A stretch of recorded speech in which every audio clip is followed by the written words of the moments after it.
Here's some bad news and a way to avoid the worst of it. The flu season is approaching, but thanks to some nifty online tools, you have the chance to avoid getting the dreaded lurgy in the first place.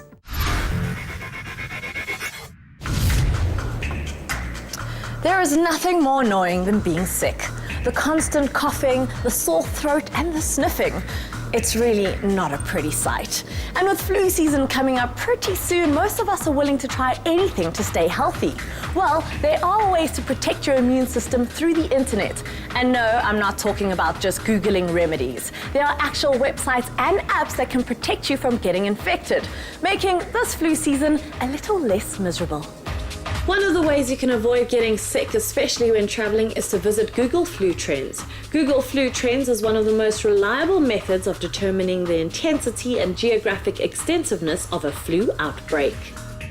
The people at Google actually found a relationship between how many people search for flu-related queries and how many people actually have flu by counting how often they see these queries come up. So they can estimate how much flu is circulating in different countries and regions around the world. The graphs in Google Flu Trends show historical query-based flu estimates for different countries and regions compared against official influenza surveillance data. Estimates based on Google search queries about flu are very closely matched to traditional flu activity indicators.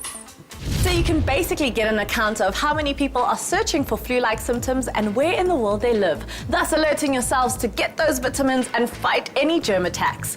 Facebook and Twitter also come in handy when you want to protect your body from getting infected. Every day, people update social media sites like Facebook and Twitter when they get sick. When this information is made publicly available by the user and contains location information, SickWeather is able to track and map this data using their patent-pending algorithm. SickWeather indexes both Twitter and Facebook feeds to index any flu activity in your region.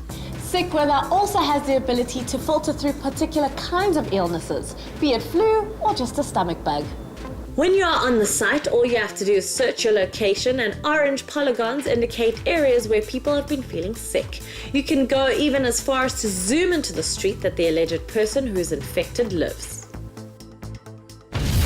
Yes, it's a little scary, but another fun app to try is Help, I Have the Flu.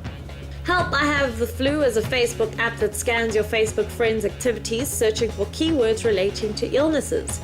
Any friend that has mentioned having a sore throat or a cough will be flagged and reported to you. If you have already caught an illness, the app claims that it will help you find who made you sick.